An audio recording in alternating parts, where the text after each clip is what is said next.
Hey guys, welcome back to Bait and Tackle. I'm your host, Joe Frank, and today is part 2 of Ikea. It's actually called Skadis. And I don't know if I did that in my last video or not, but it's Skadis. It's an A with a circle on the top.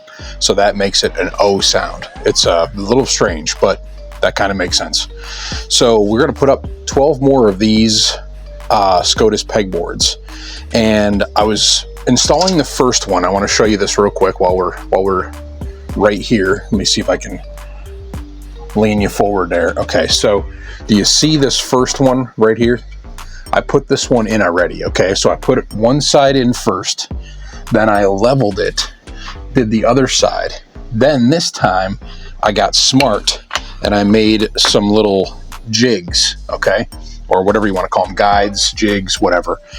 So these two are actually for the first row and the first row only because they're a little shorter, and that's what it is between the first row and the next one up. Okay, so I'm going to go ahead and put one here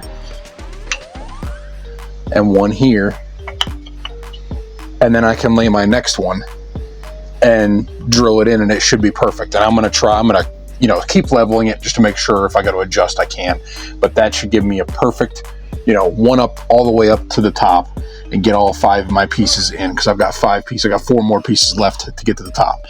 Then I use these ones, which are a little bit longer. They're 7 3/4 inch, a little bit longer. And you'll have to do some math when you get these plates because they're kind of an odd shape, and it depends on what size you can print on your printer, right? That too. So with the next row up after this second row I put in, then I can go ahead and put the longer ones in. So I'm going to save these for the next ones, but I need to make sure that I discard those or write on them. Actually, I'm going to write on them right now. I'm going to take a marker and I'm going to write first row only. And that way I know not to do it again. So I'm going to do that with this other one too. First row only, and that way I can't get mixed up, right? So I'm going to put those here and do my next one. And again, we'll probably be on speed video for most of this video, but I just wanted to show you that I made those instead of doing it the hard way I did the last time. I think I just measured it and marked it on the wall and did it. This is way easier, way easier. So let me go ahead and do the speed run, and we will continue doing what we were doing here and get the rest of this put up.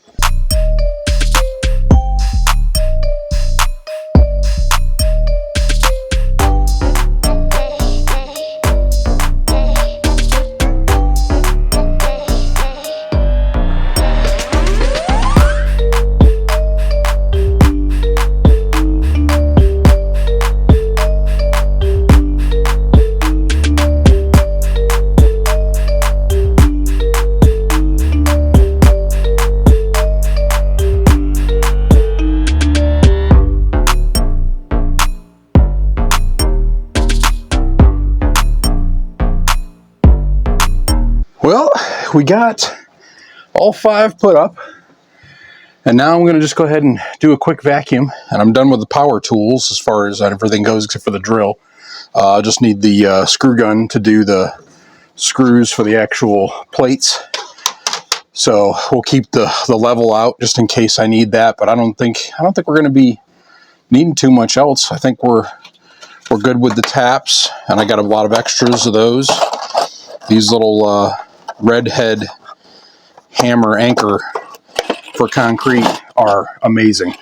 I know I've used them for work, but screw-in ones or bolt-in ones, but these are pretty awesome. So I'm going to go ahead and just clean up real quick, guys. I'll probably do that on a speed run, and then I'm going to start putting up the plates.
All right, guys.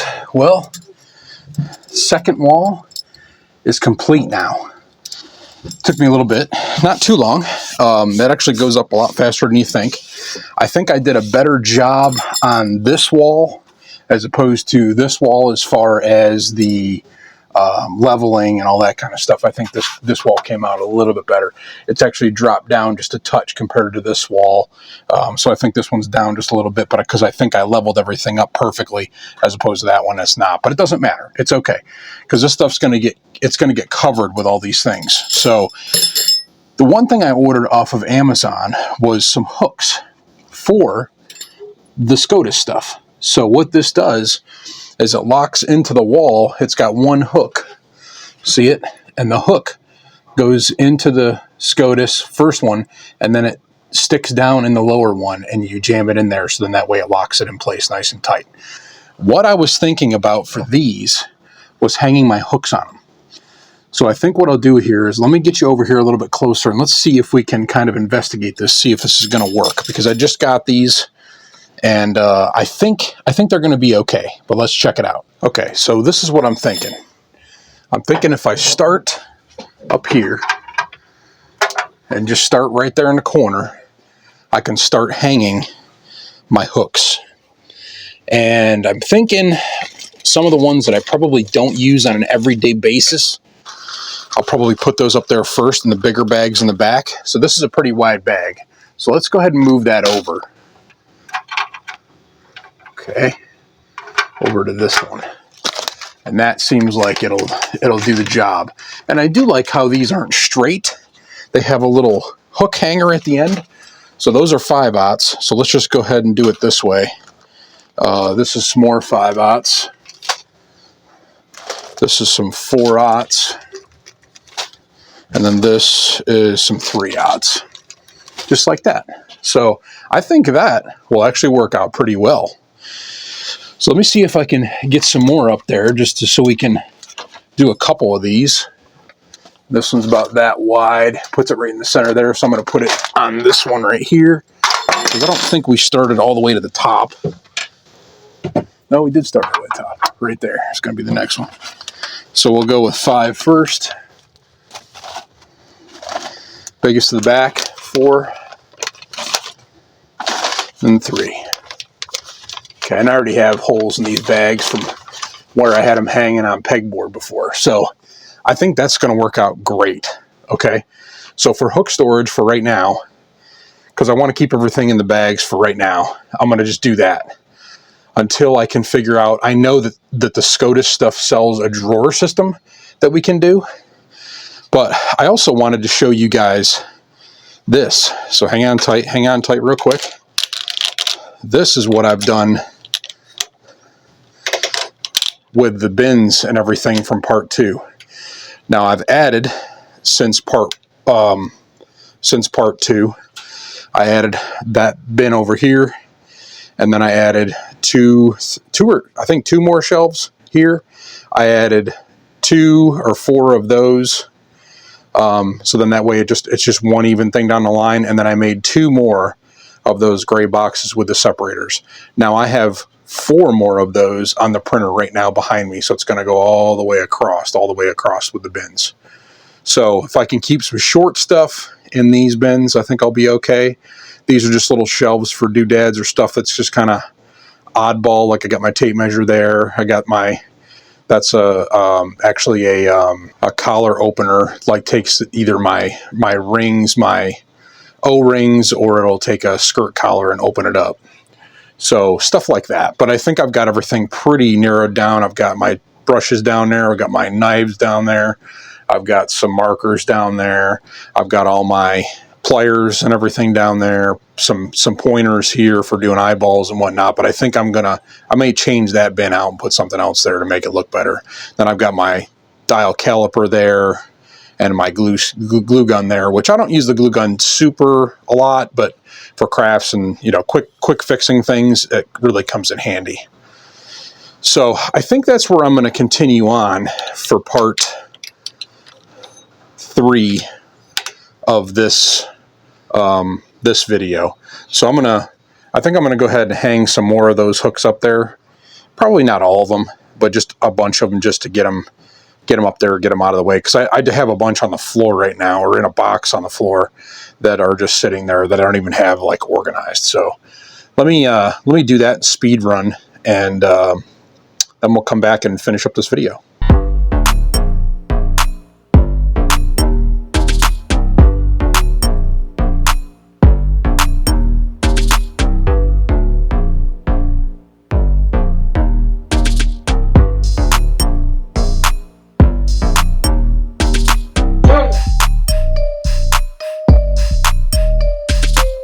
So I got that much done. I figured that was probably good enough for this video. But the Skadis is coming along. What do you think? What do you guys think? Tell me what you think in the comments. That's pretty good organization. I like it. So I think I'm gonna keep going with the hooks down there at the bottom.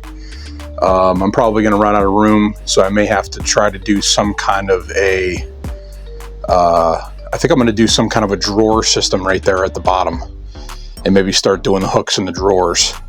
And as long as it's got enough clearance out away from those, as long as it's got enough clearance stays out here, and I can use that entire space all the way over here and do drawers, and like I can mark what the hooks are. So I may do that. That's a possibility.